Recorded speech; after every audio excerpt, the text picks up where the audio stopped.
Good morning students. आज का lecture start करते हैं। आज हम लोग पढ़ेंगे टाइप ऑफ मैट्रिसेज के बारे में, आव्यूह की समानता के बारे में। हम लोगों को ये सीखना है कि दो मैट्रिक्स जो हैं वो बराबर कैसे होती हैं, दो मैट्रिक्सों की इक्वलिटी का क्या मतलब है, दो मैट्रिक्सों की समानता का मतलब क्या है। मान लीजिए बच्चों, एक मैट्रिक्स हमारे पास कैपिटल A बराबर AIJ M इंटू N है और दूसरी मैट्रिक्स है B बराबर BIJ R इंटू X। अब ये मैट्रिक्स M इंटू N है, मतलब इस मैट्रिक्स में पंक्तियों की संख्या M है और इसके अंदर कॉलम्स की संख्या जो है वो N है। और इस वाली मैट्रिक्स में रो जो है, नंबर ऑफ रोज R है और नंबर ऑफ कॉलम्स आपके पास S है। अब ये दोनों मैट्रिक्स बराबर कब होंगी? बराबर होने के लिए क्या क्या होना चाहिए? बराबर होने के लिए सबसे पहली कंडीशन है कि M बराबर R होना चाहिए। मतलब ये जो M का मान है और ये जो R का मान है, ये दोनों में बराबर होना चाहिए। इसका मतलब क्या है कि A में पंक्तियों की संख्या B में पंक्तियों की संख्या के समान होनी चाहिए। ये सबसे पहली कंडीशन है दो मैट्रिक्सों के बराबर होने के लिए कि दोनों मैट्रिक्सों में पंक्तियों की संख्या समान होनी चाहिए। दूसरी कंडीशन है हमारे पास कि n बराबर s होना चाहिए। ये जो n का मान है ये s के मान के बराबर होना चाहिए। और इसका मतलब क्या है प्यारे बच्चों? इसका मतलब है कि a में स्तंभों की संख्या b में स्तंभों की संख्या के बराबर होनी चाहिए। मतलब ये सबसे पहली आवश्यक कंडीशन है कि दो मैट्रिक्सों के बराबर होने के लिए दोनों में पंक्तियों की संख्या समान हो, दोनों में स्तंभों की संख्या समान हो। अब दोनों में पंक्तियों की संख्या समान है, दोनों में स्तंभों की संख्या समान है, इसको हम लोग इस तरह से भी बोल सकते हैं कि दोनों में कोटि समान है। दोनों मैट्रिक्सों की अगर कोटि समान है, दोनों मैट्रिक्सों का अगर ऑर्डर सेम है, तो वो दोनों मैट्रिक्स समान हो सकती हैं। ऑर्डर सेम होने के बाद, पंक्तियों की संख्या और स्तंभों की संख्या समान होने के बाद, तीसरी आवश्यक कंडीशन है कि AIJ का मान और BIJ का मान बराबर होना चाहिए। मतलब कैपिटल A व कैपिटल B में संगत अवयव समान होने चाहिए। करस्पॉन्डिंग एलिमेंट्स दोनों मैट्रिक्सों में बराबर होने चाहिए। अब इसका क्या मतलब है भाई? दोनों में करस्पॉन्डिंग एलिमेंट्स बराबर होने चाहिए, दोनों में संगत अवयव बराबर होने चाहिए। इसका क्या मतलब निकल करके आ रहा है, अभी इसको हम लोग समझते हैं। पहले ये तीनों बातें हमें समझ में आ जानी चाहिए कि दो मैट्रिक्सों के बराबर होने के लिए क्या क्या चीज़ आवश्यक है। तो आप देख पा रहे हैं कि दो मैट्रिक्सों के बराबर होने के लिए दोनों में पंक्तियों की संख्या समान होनी चाहिए, दोनों में स्तंभों की संख्या समान होनी चाहिए और दोनों में संगत अवयव बराबर होने चाहिए। समझते हैं इसको, ध्यान से देखिएगा कैसे इसको हम लोग समझ सकते हैं। देखिएगा, ठीक है। अब देखिएगा, जैसे ये दो मैट्रिक्स हमारे पास में है, एक मैट्रिक्स कैपिटल A बराबर आपको दे दी 3 2 1 XY 5 1 -1 4 और एक मैट्रिक्स कैपिटल B बराबर आपको दे दी 3 2 1 -1 0 5 -1 -1 Z। अब ये दोनों मैट्रिक्स बराबर हो सकती है क्या? बिल्कुल हो सकती है बराबर। कब बराबर? क्योंकि दोनों में पंक्तियों की संख्या समान है, ठीक है। क्योंकि इसमें भी 3 पंक्तियां हैं और इसके अंदर भी 3 पंक्तियां हैं, दोनों में पंक्तियों की संख्या समान है। दोनों में स्तंभों की संख्या भी समान है, इसके अंदर भी 3 स्तंभ है और इसके अंदर भी 3 स्तंभ है। तो दोनों में पंक्तियों की संख्या समान है, दोनों में स्तंभों की संख्या समान है। अब दोनों के बराबर होने के लिए क्या होना चाहिए? संगत अवयव भी बराबर होने चाहिए। अब जैसे संगत अवयव कैसे? जैसे यहाँ पर संगत x लिखा हुआ है, तो x के संगत अवयव मतलब x की जगह पर इसमें कितना लिखा हुआ है? -1 लिखा हुआ है। तो इन दोनों के बराबर होने के लिए x की वैल्यू -1 के बराबर होनी चाहिए। दोनों मैट्रिक्स अगर बराबर होंगी तो x का मान -1 के बराबर होगा। यहाँ y लिखा हुआ है तो y की जगह पर यहाँ पर क्या लिखा हुआ है? 0 लिखा हुआ है। इट मीन्स y का जो मान है ये किसके बराबर होना चाहिए? 0 के बराबर होना चाहिए। यहाँ पर z लिखा हुआ है, यहाँ 4 लिखा हुआ है, तो z और 4 दोनों आपस में क्या होने चाहिए? बराबर होने चाहिए। बाकी सारे करस्पॉन्डिंग एलिमेंट्स सेम है। आप देख लो, इसमें यहाँ 3 लिखा हुआ है, वहाँ पर 3 लिखा हुआ है, यहाँ 2 लिखा हुआ है, वहाँ 2 लिखा हुआ है, यहाँ 1 है तो वहाँ भी 1 है। तो संगत अवयव दोनों मैट्रिक्सों में समान हो जाए, दोनों मैट्रिक्सों में पंक्तियों की संख्या समान हो जाए, दोनों में स्तंभों की संख्या समान हो जाए, तो दोनों मैट्रिक्स समान मैट्रिक्स कहलाती हैं। समझ में आ गई बात? चलिएगा आगे देखते हैं हम लोग। इसके बाद में देखिएगा, ये दो मैट्रिक्स आपके पास में लिखी हुई है 0 0 0 0 और इधर 0 0 0 0 0 0।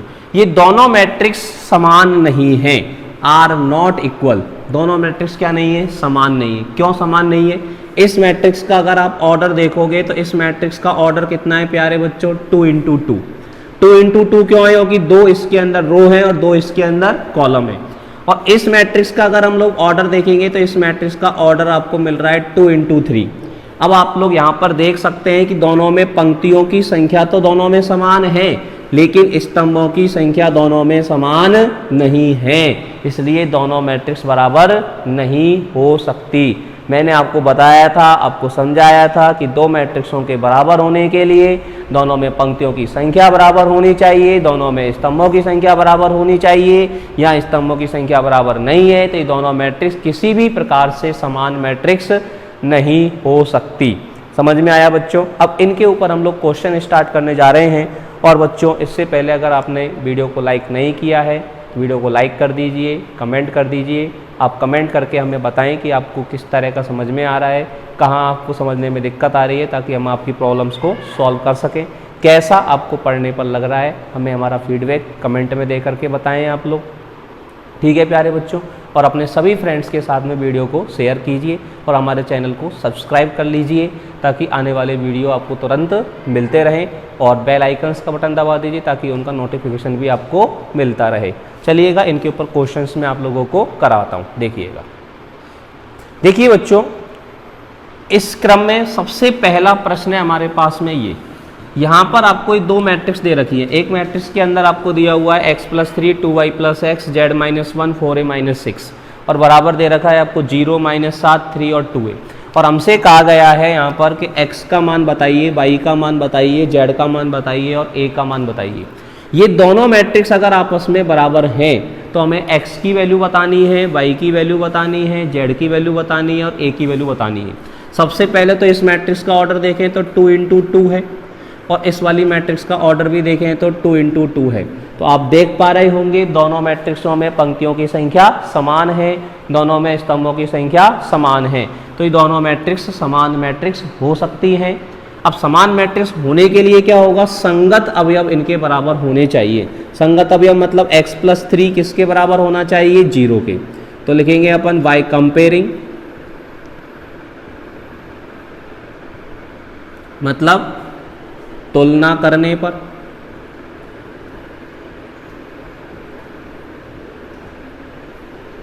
तुलना करने पर क्या मिल रहा है आपको, x+3 जो है ये बराबर होना चाहिए किसके, 0 के।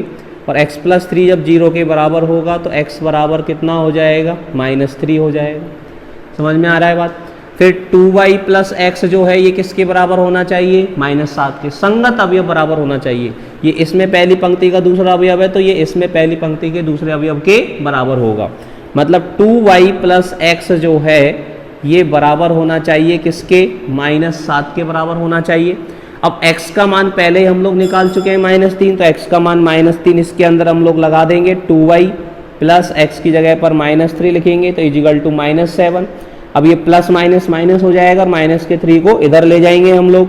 तो 2y = -7 पहले से और माइनस का 3 इधर जाएगा तो +3 = कितना हो जाएगा, -4। अब 2y = -4 आएगा तो y कितना हो जाएगा प्यारे बच्चों, -2 के बराबर हो जाएगा। समझ में आ रहा है सबको? हाँ ना बोलते रहिए, आ रहा है समझ में? कमेंट में कमेंट करके बताते रहिए। ठीक है, अब देखिएगा आप लोग, इसके बाद में ये जो z-1 है, ये z-1 किसके बराबर होगा, 3 के बराबर होगा। तो z-1 = 3 कर दिया तो z आपके पास कितना हो जाएगा, 4 हो जाएगा। अब ये जो मान है 4a - 6 ये किसके बराबर होगा, 2a के बराबर होगा। तो 4a - 6 = 2a। अब a वाली वैल्यू एक तरफ, बिना a वाली वैल्यू एक तरफ, तो 2a को इधर ले जाओ और 6 को उधर ले जाओ। 2a को इधर लाएंगे तो 4a - 2a कितना रह जाएगा, 2a, और 6 उधर जाएगा तो प्लस का 6। a = आपके पास कितना हो जाएगा, 3 हो जाएगा। तो इस तरह से हमने x का मान निकाल लिया, y का मान निकाल लिया, z का मान निकाल लिया और a का मान निकाल लिया। x का मान आया हमारे पास -3, y का मान -2, z का मान 4 और a बराबर 3। इस तरह से इक्वलिटी वाले प्रश्नों में अननोन क्वांटिटीज का मान निकालने वाले सवाल बनते हैं कि दो मैट्रिक्स समान है और अज्ञात राशियों के मान आपसे पूछेगा। तो ये मैंने आपको एक क्वेश्चन करके बताया है और भी क्वेश्चन मैं अभी आपको यहाँ पर कराने वाला हूँ। तो आप पहले तो कमेंट करके ये बताइएगा कि आपको क्वेश्चन समझ में आ रहे हैं या नहीं आ रहे हैं, कैसा आपको पढ़ने पर लग रहा है ये हमें ज़रूर बताइएगा। ठीक है बच्चों, और इनके अच्छे से नोट्स ज़रूर बनाइएगा, कॉपी बना लीजिए आप मैथ के अच्छे से, सारे नोट्स को अच्छे से तैयार कीजिए देख देख करके, वीडियो को पॉज करके, और पूरे स्टडी मटेरियल को अच्छे से तैयार कीजिए। इनके साथ साथ मैं आपको क्वेश्चन की प्रैक्टिस सीट PDF में अवेलेबल भी करवाऊंगा, उनको भी अच्छे से तैयार करना। पहले हम इसका एक बार बेस बना लें किस तरह से हमें पढ़ना है। ठीक है बच्चों, आप हमारी बातों को समझने लग जाएं, हम आपकी बातों को समझने लग जाएं, हमारे जो तालमेल बनेगा तो हम और अच्छे से चीज़ों को कर पाएंगे। पहले चीज़ों को अपन बेसिक कंसेप्ट ले रहे हैं, बिल्कुल इस टॉपिक को अपन एडवांस लेवल तक लेकर के जाएंगे। जेई एडवांस लेवल तक मैं इसको लेकर के जाऊंगा और सारी प्रॉब्लम्स आपको अच्छे से मैं यहाँ पर कराने वाला हूँ। तो आप बस बने रहिएगा कंटिन्यूटी के साथ, निरंतरता के साथ, और अपना जोश बनाए रखिएगा। जोश हमारे लिए बहुत ज़रूरी है, एनर्जी हमारे अंदर होना बहुत ज़रूरी है, क्योंकि लगन और जुनून के माध्यम से ही हम वो सारी चीज़ें हासिल कर सकते हैं जो हम हासिल करना चाहते हैं। ठीक है, चलिएगा अगले प्रश्न की तरफ मैं आपको लेकर के चलता हूँ। देखिएगा तो अगला प्रश्न है आपके पास में, इसके अंदर दो मैट्रिक्स दे रखी है आपको, ये दोनों मैट्रिक्स बराबर हैं। तो इसके अंदर आपको किस किस का मान निकालना है, यहाँ आपको मान निकालना है x का, y का, z का और w का। देखिएगा कैसे इन मानों को निकालेंगे। यहाँ पर इस मैट्रिक्स का ऑर्डर आप लोग देख पा रहे होंगे, इस मैट्रिक्स का ऑर्डर कितना है 2 × 2, 2 पंक्ति हैं इसके अंदर और 2 कॉलम हैं, और इस मैट्रिक्स का ऑर्डर भी कितना है 2 × 2। तो पहली बात तो ऑर्डर दोनों में सेम है। मैट्रिक्सों के बराबर होने के लिए ऑर्डर सेम होना जरूरी है। अगर ऑर्डर सेम नहीं है तो हम बोल देंगे कि x, y, z, w के किसी भी मान के लिए मैट्रिक्स बराबर नहीं हो सकती। हम क्यों परेशान हुए मान निकालने जब ऑर्डर ही सेम नहीं है, हम मान निकाल ही नहीं सकते उस स्थिति में, है कि नहीं। अब दोनों का ऑर्डर सेम है तो अब हम माइनस करना शुरू करेंगे कि x का मान क्या है, क्या लें जिससे दोनों मैट्रिक्स बराबर हो जाए, y का मान हम लोग क्या लें जिससे दोनों मैट्रिक्स बराबर हो जाएं, z का मान हम लोग क्या लें जिससे दोनों मैट्रिक्स बराबर हो जाएं। तो बराबर होने के लिए संगत अवयव बराबर होने चाहिए। संगत अवयव बराबर होने चाहिए मतलब x माइनस वाई किसके बराबर होगा, -1 के। तो लिख देंगे तुलना करने पर, कौन सी ना करने पर, तुलना करने पर x minus y equal to -1, समीकरण नंबर 1 डाल दो। ये 2x माइनस वाई किसके बराबर होगा, 0 के। संगत अवयव, यहाँ ये दूसरी पंक्ति का पहला अवयव है तो इधर भी दूसरी पंक्ति का पहला अवयव लेंगे। ठीक है, तो 2x माइनस वाई ये बराबर होगा किसके, 0 के। इसको डाल देते हैं समीकरण नंबर 2। 2x प्लस जेड ये किसके बराबर होगा, 5 के। तो 2x plus Z is equal to कितना ले लेंगे, 5। समीकरण नंबर कितना आ जाएगा, 3 आ जाएगा। 3z प्लस w, तो 3z प्लस w बराबर किसके हो जाएगा, 13 के बराबर हो जाएगा। समीकरण नंबर 4। ये 4 समीकरण हम लोगों ने यहाँ पर तैयार कर ली हैं। अब इन चारों समीकरणों को सॉल्व करके हमें x का मान बताना है, y का मान बताना है, z का मान बताना है और w का मान बताना है। अब देखिएगा यहाँ पर एक काम करें, हम समीकरण 1 में से समीकरण 2 को घटा दें। समीकरण 1 में से या समीकरण 2 में से समीकरण 1 को घटा लेते हैं अपन, सही रहेगा। समीकरण को घटाना जानता हूँ, दोनों में y सेम है, यहाँ माइनस वाई है, यहाँ माइनस वाई है, तो 2 में से 1 को हम घटा रहे हैं तो 2x माइनस एक्स। तो 2x माइनस एक्स यहाँ पर कितना बचेगा, x बचेगा। अब इसमें से इसको घटा रहे हैं तो जिसको हम घटा रहे हैं उसके चिन्ह बदल जाते हैं। इसमें से इसको घटा रहे हैं तो इसके चिन्ह बदलेंगे, ये माइनस, ये प्लस और ये प्लस। तो ये माइनस वाई और ये प्लस वाई हो जाएगा, तो ये दोनों कट जाएंगे, 0, ये +1 हो जाएगा, तो बराबर में कितना आएगा, 1।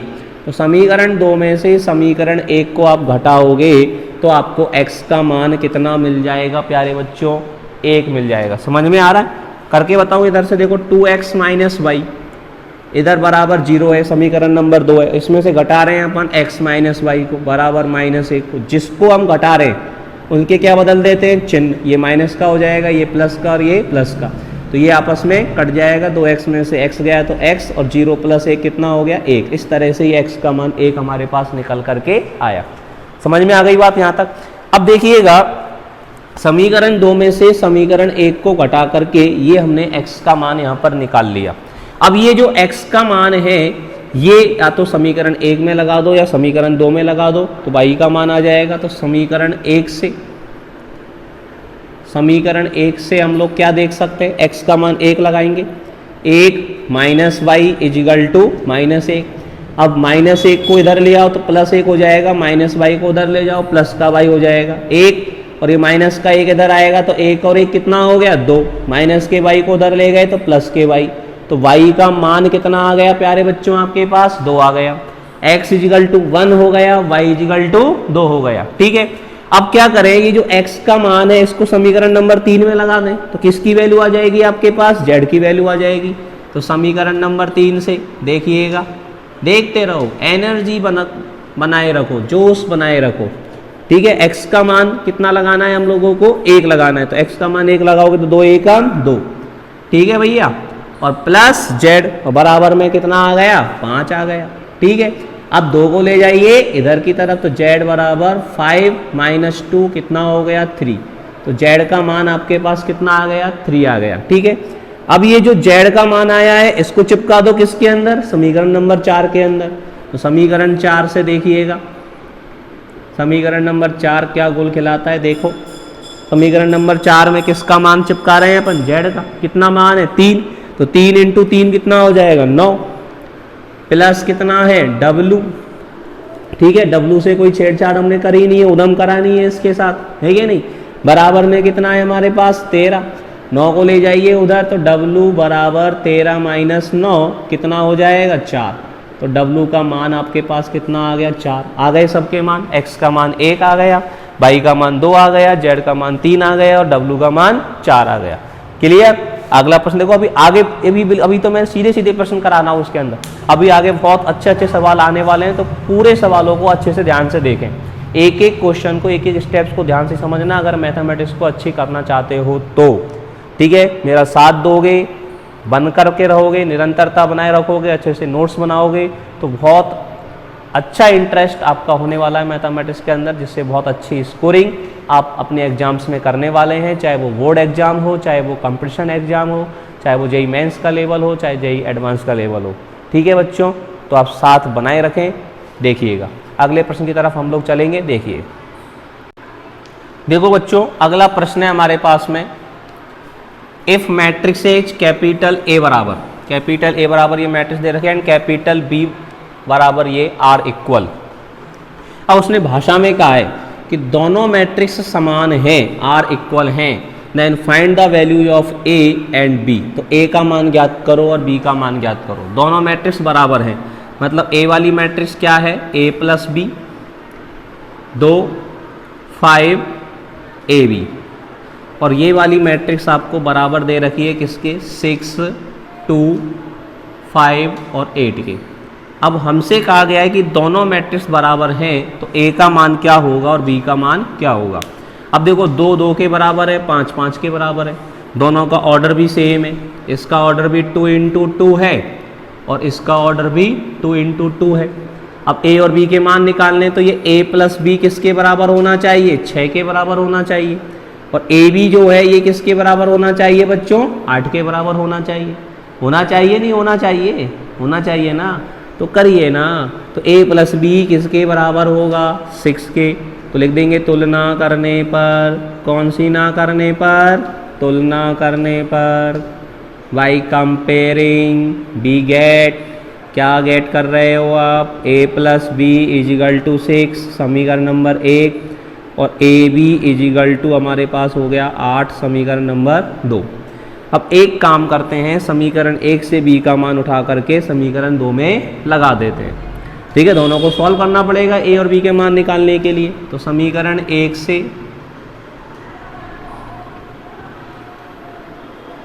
b बराबर कितना आएगा 6 - a, समीकरण 2 में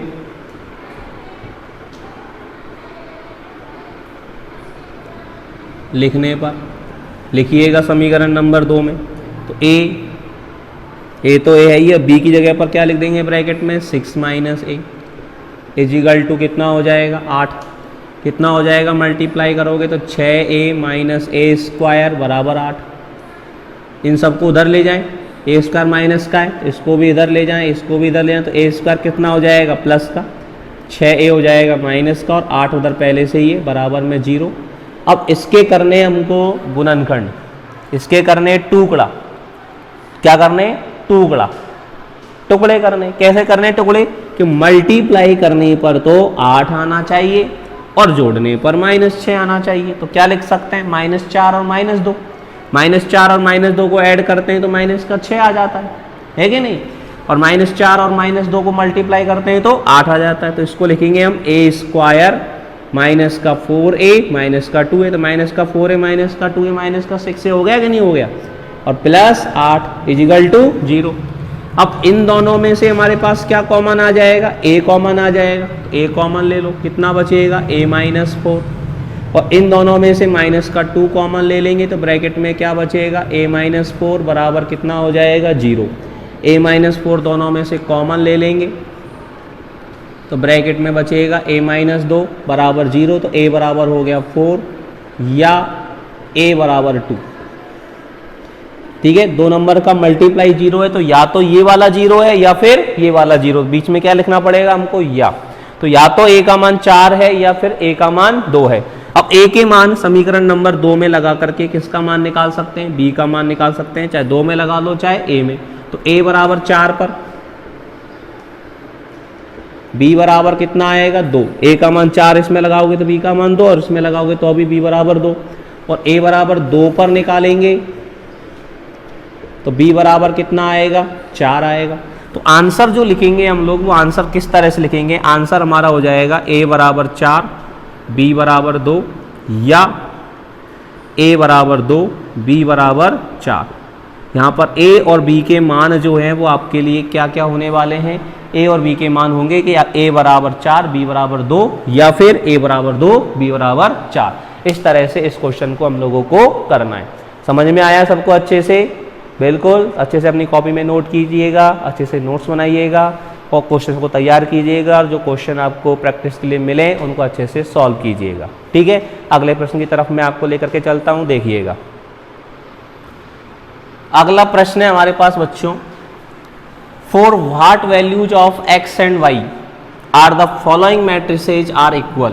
x और y के किस मान के लिए दोनों मैट्रिक्स आपस में बराबर हैं, मतलब ये दोनों मैट्रिक्स अगर बराबर हैं तो x का मान क्या होगा और y का मान क्या होगा। बहुत गजब का सवाल है, धांसू सवाल है, ध्यान से इस क्वेश्चन को समझना, हल्के में सवाल को बिल्कुल मत लेना। क्या इसका बेसिक कंसेप्ट है समझना, बहुत बढ़िया सवाल है, पूरे सवाल को ध्यान से देखना तभी क्वेश्चन समझ में आएगा। बीच में अगर छोड़ दिया तो क्वेश्चन समझ में नहीं आएगा, फिर एग्जाम में गलती करोगे। ठीक है ना, मैथमेटिक्स में ये छोटी छोटी चीज़ों को बिल्कुल हल्के में नहीं लेना है। जब हम छोटी छोटी चीज़ों को हल्के में लेते हैं तो बड़ी बड़ी चीज़ों को गलत करते हैं। ठीक है ना, बिल्कुल छोटी से छोटी बात को भी हमें बिल्कुल अच्छे से समझना है। समझेंगे सब लोग, यस और नो? ठीक है, चलिएगा तो समझना शुरू करते हैं। अब देखो इस मैट्रिक्स का ऑर्डर कितना है 2 × 2, और इस वाली मैट्रिक्स का ऑर्डर भी कितना है 2 × 2। दोनों मैट्रिक्स आपस में बराबर है तो दोनों का ऑर्डर सेम है तो बराबर हो सकती है, बराबर दे भी रखिए। तो ये 2x + 1 किसके बराबर होना चाहिए, x + 3 के, बिल्कुल बराबर कर दीजिए। 2x + 1 ये देंगे कंपेयरिंग करने पर, x + 3 समीकरण नंबर 1। अब ये 0 तो ये 0 के बराबर है ही है, कोई दिक्कत ही नहीं है यहाँ। तो ये जो 3y है ये 3y किसके बराबर होना चाहिए, y² + 2 के बराबर होना चाहिए। तो यहाँ पर इसको लिखेंगे 3y बराबर y² + 2, समीकरण नंबर 2 डाल दिया। और ये जो y² - 5y है ये -6 के बराबर होना चाहिए। तो y² - 5y = -6। अब इनको हम सॉल्व करते हैं, देखिएगा। समीकरण 1 से देखें सबसे पहले तो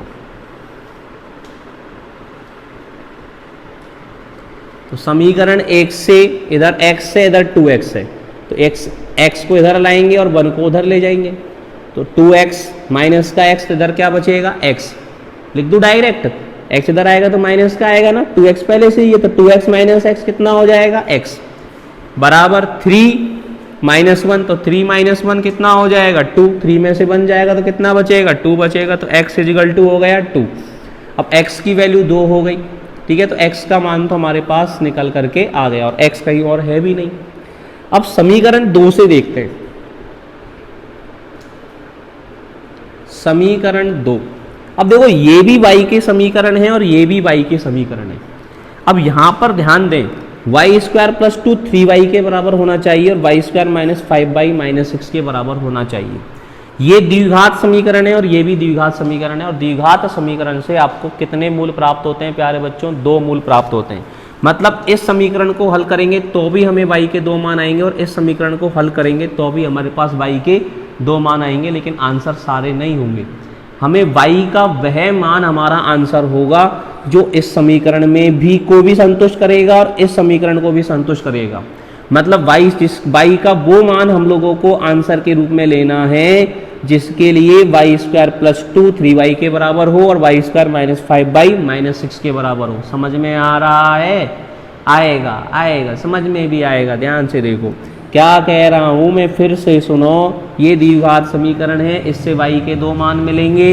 ये भी द्विघात समीकरण है, इससे भी y के 2 मान मिलेंगे, लेकिन इसके दोनों मान और इसके दोनों मान हमारे आंसर नहीं होंगे। इनमें से कुछ मान ऐसे होंगे जो केवल इस समीकरण को संतुष्ट करेंगे, इसको नहीं करेंगे। कुछ ऐसे होंगे जो इसको संतुष्ट करेंगे, इसको नहीं करेंगे, तो वो हमारे आंसर नहीं होंगे। हमारा आंसर क्या होगा? जो इसको भी सेटिस्फाई करेगा और इसको भी सेटिस्फाई करेगा। ठीक है ना? मतलब दोनों में जो उभयनिष्ठ मूल आएगा ना, वो हमें आंसर के रूप में लेना है, वही हमारा y के मान के रूप में लेना है। देखिए दोनों को सॉल्व करके देखते हैं, फिर समझेंगे हम लोग। इस समीकरण को सॉल्व करते हैं। इस 3y को इधर ले आएंगे तो वाई स्क्वायर ये पहले से ही इधर, 3y इधर आएगा तो माइनस का 3y और प्लस का 2 इजिकल टू 0। अब इसके करेंगे फैक्टर।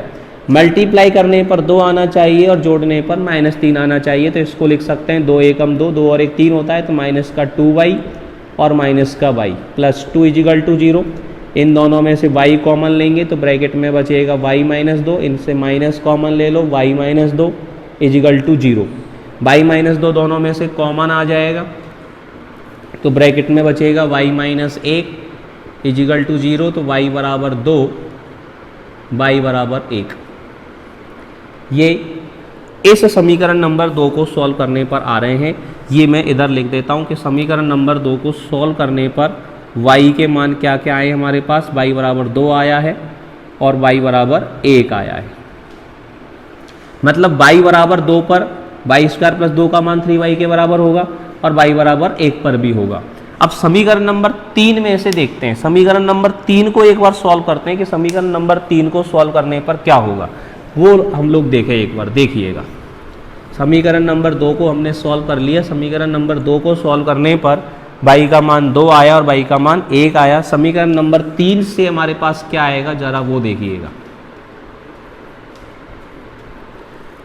-6 को इधर लेकर के आएंगे तो वाई स्क्वायर माइनस 5y और प्लस 6, गुणा करने पर 6 और जोड़ने पर 5, तो इसको लिखेंगे y square minus 3y minus 2y plus 6 equal to 0 हो जाएगा।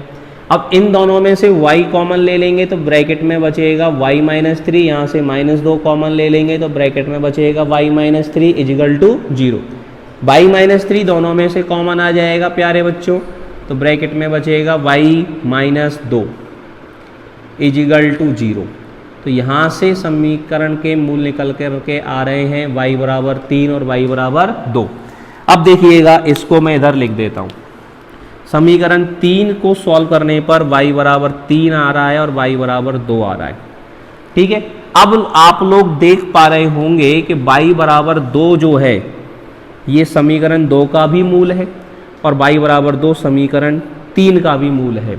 मतलब y बराबर 2 पर वाई स्क्वायर प्लस 2 3y के बराबर आएगा, इसको भी सेटिस्फाई करेगा। करके देख लो, y का मान 2 लगाएंगे, 2 का वर्ग 2 4 और 2 6, इधर भी 3 दूनी 6 और y बराबर 2 इसमें लगाएंगे तो भी ये मान -6 के बराबर जाएगा। y का 2 का वर्ग 4 और -10 -6, तो y बराबर 2 दोनों को क्या कर रहा है? संतुष्ट। y बराबर 1 जो है ये हमारा आंसर नहीं है। क्यों नहीं है? क्योंकि y बराबर 1 पर ये वाली समीकरण तो संतुष्ट हो जाएगी, लेकिन समीकरण 3 संतुष्ट नहीं होगी। y बराबर 1 पर ये -6 के बराबर नहीं आएगा। अब ये थोड़ी है कि यहाँ पर y का मान कुछ लगाएंगे, यहाँ y का मान कुछ लगाएंगे, दोनों जगह y का मान सेम ही लगाना पड़ेगा हम लोगों को। तो ठीक है, इसी तरह से y बराबर 3 भी हमारा आंसर नहीं होगा, क्योंकि y बराबर 3 इसको तो संतुष्ट करेगा लेकिन इसको संतुष्ट नहीं करेगा। तो हमारा आंसर जो यहाँ पर लिखा जाएगा वो आंसर क्या लिखा जाएगा? x का मान तो हमारे पास कितना आया था? 2 आया था, x की वैल्यू समीकरण एक जगह पर x बराबर 2 यहाँ पर लगाएंगे तो ये इसके बराबर हो जाएगा। अब y का मान सभी जगह पर हमको एक ही लिखना है, कुछ भी लिखो तो y बराबर क्या लिखेंगे हम लोग 2। दोनों समीकरणों से जो उभयनिष्ठ मान हमें प्राप्त हुआ है y बराबर 2 सब जगह पर लिखोगे तो ये मान इसके बराबर हो जाएगा और ये मान इसके बराबर हो जाएगा। तो इस सवाल में हमारा आंसर हम लोगों को क्या लिखना है प्यारे बच्चों, x बराबर 2 y बराबर 2। इस सवाल को सॉल्व करने पर, इस प्रश्न को हल करने पर x का मान और y का मान क्या निकल करके आने वाला है, x बराबर 2 और y बराबर 2। समझ में आ गया सभी लोगों को अच्छे से? बिल्कुल। तो सभी फ्रेंड्स को शेयर कर दीजिए वीडियो को, ठीक है, सब्सक्राइब कर दीजिए चैनल को और कमेंट कर दीजिए, ठीक है। अगले प्रश्न की तरफ लेकर के चलता हूँ मैं आपको, देखिएगा। अगला प्रश्न है बच्चों ये, इसके अंदर हम लोगों को मान बताना है x का, y का, a और b का। दोनों मैट्रिक्स आपस में बराबर है, बराबर है तो 2x माइनस 3y किसके बराबर हो जाएगा, 1 के। समीकरण बन जाएगी 2x minus 3y is equal to 1, समीकरण नंबर 1 लिख दिया, ठीक है। x प्लस 4y जो है ये किसके बराबर होगा, 6 के। 1 तो 1 के बराबर है ये, तो x plus 4y is equal to कर दिया 6। a माइनस बी किसके बराबर होगा, -2 के। a minus B equal to -2, समीकरण नंबर 3। और 3a प्लस 4b बराबर कितना हो जाएगा, 29, समीकरण नंबर 4, ठीक है। अब देखो x y में ये दो समीकरण है, इन दोनों समीकरणों को सॉल्व करने पर हमारे पास किसका मान आ जाएगा, x का और y का मान आ जाएगा, ठीक है। और इन दोनों समीकरणों को सॉल्व करोगे तो हमारे पास a और b का मान आ जाएगा। अब देखो समीकरण सॉल्व करने के लिए क्या करें, दोनों में x को समान कर लें। तो इसमें 2x है तो इसको भी 2x बना लें। तो हम लोग क्या करें, समीकरण 1 में से घटा दें समीकरण 2 को 2 से गुणा करके। 2 से गुणा करके घटाएंगे, इसको 2 से गुणा करेंगे 2x, और इसमें से इसको घटाएंगे तो 2x से 2x कट जाएगा, नहीं कट जाएगा, तो x गायब हो जाएगा। और x गायब हो जाएगा तो हमारे पास किसका मान आ जाएगा, y का मान आ जाएगा। तो क्या कर रहे हैं बच्चों, समीकरण 1 में से घटा रहे हैं समीकरण 2 को 2 से गुणा करके। इसको 2 से गुणा करा 2x, ठीक है ना। देखो 1 मिनट यहाँ पर कर लेते हैं अपन, 2x minus 3y is equal to 1, और इसमें से इसको 2 से गुणा करना है तो 2x प्लस 8y बराबर 12, ठीक है। घटाएंगे तो ये माइनस हो जाएगा, ये माइनस, ये माइनस, इससे ये कट जाएगा तो माइनस के 3y माइनस के 8y कितना बचेगा, माइनस का 11y बराबर 1 माइनस 12 माइनस के 11, तो y बराबर कितना आ जाएगा, 1 आ जाएगा। तो इस तरह से इसको सॉल्व करने पर y का जो मान है वो आपके पास कितना आ गया, 1। अब y का मान 1 समीकरण नंबर 1 में लिखने पर y बराबर 1 समीकरण 1 में लिखने पर, समीकरण 1 में लिख दो y का मान, या समीकरण 2 में लिख दो, सही रहेगा। समीकरण नंबर 2 में लिख देंगे तो x का मान सीधा सीधा आ जाएगा, x प्लस कितना हो जाएगा 4, y का मान 1 लेकिन 4 एकम 4 इजिकल टू 6, तो x बराबर 4 को उधर ले जाएंगे, 6 में से 4 जाएगा, कितना बचेगा 2। तो x और y के मान तो आपके पास निकल करके आ गए, x का मान हो गया 2 और y का मान हो गया 1। अब इसी तरह से इन दोनों समीकरणों को हल कर लेते हैं। यहाँ पर a है, यहाँ पर 3a है, या यहाँ पर माइनस b है, यहाँ पर 4b है। तो समीकरण 3 को गुणा कर दो 4 से, तो यहाँ माइनस का 4b हो जाएगा, और यहाँ प्लस का 4b, दोनों को जोड़ देंगे तो b कट जाएगा और a का मान हमारे पास आ जाएगा। तो क्या कर लें अपन, समीकरण 3 को 4 से गुणा करो और समीकरण 4 को जोड़ दो। समझ में आ रहा है, समीकरण 3 को 4 से गुणा करो, मतलब 4a माइनस 4b बराबर -8, और समीकरण 4 में जोड़ना है, मतलब 3a प्लस 4b बराबर 29। अब दोनों को जोड़ेंगे, ये मैं रफ वर्क करके दिखा रहा हूँ आपको, ये चीज़ नहीं लिखनी है, ठीक है ना। ये दोनों कट जाएंगे, 4 और 3 7a, और 29 में से 8 जाएंगे तो कितना बचेगा, 21 बचेगा। तो सीधे सीधे हमको ये लिखना है 7a बराबर 21।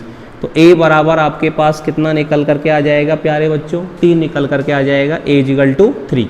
अब a का मान 3 जो है वो समीकरण नंबर 3 में लगा दें, a बराबर 3 समीकरण 3 में लिखने पर कितना हो जाएगा, 3 minus B equal to -2, b को उधर ले जाओ, -2 को इधर ले आओ, -2 इधर आएगा तो प्लस का 2 हो जाएगा, तो 3 और 2 5, और b उधर जाएगा तो प्लस का हो जाएगा, तो प्लस का b, तो b बराबर आपके पास कितना आ गया 5। तो a का मान हो गया 3, b का मान हो गया 5, x का मान 2 हो गया और y का मान हो गया 1। समझ में आ गया बच्चों। तो ये हमने आज सीखा दो मैट्रिक्सों की समानता, दो मैट्रिक्सों की इक्वलिटी। दो मैट्रिक्स अगर समान हैं तो कैसे दो मैट्रिक्स समान होती हैं और समान होने पर कैसे कैसे प्रश्न उन पर बन सकते हैं, वो मैंने आपको यहाँ पर समझाया। अगले वीडियो के अंदर हम लोग सीखेंगे टाइप ऑफ मैट्रिसेज के ऊपर के बारे में बात करेंगे, मैट्रिक्स के प्रकार कौन कौन से हैं, कैसे कैसे उनके अंदर बातें होती है, उन सब के बारे में हम लोग अगले वीडियो के अंदर डिस्कस करेंगे। जब तक इस वीडियो को अच्छे से सभी फ्रेंड्स के साथ शेयर कर दीजिए, चैनल को सब्सक्राइब कर दीजिए, वीडियो को लाइक कर दीजिए और नीचे कमेंट करके हमें बता दीजिए कैसा आपको लगा है, क्या आपको समझ में आ रहा है, नहीं आ रहा है, क्या आपकी प्रॉब्लम्स हैं। आप नीचे कमेंट बॉक्स में कमेंट करके हमें बता सकते हैं। थैंक यू बच्चों, ऑल द बेस्ट।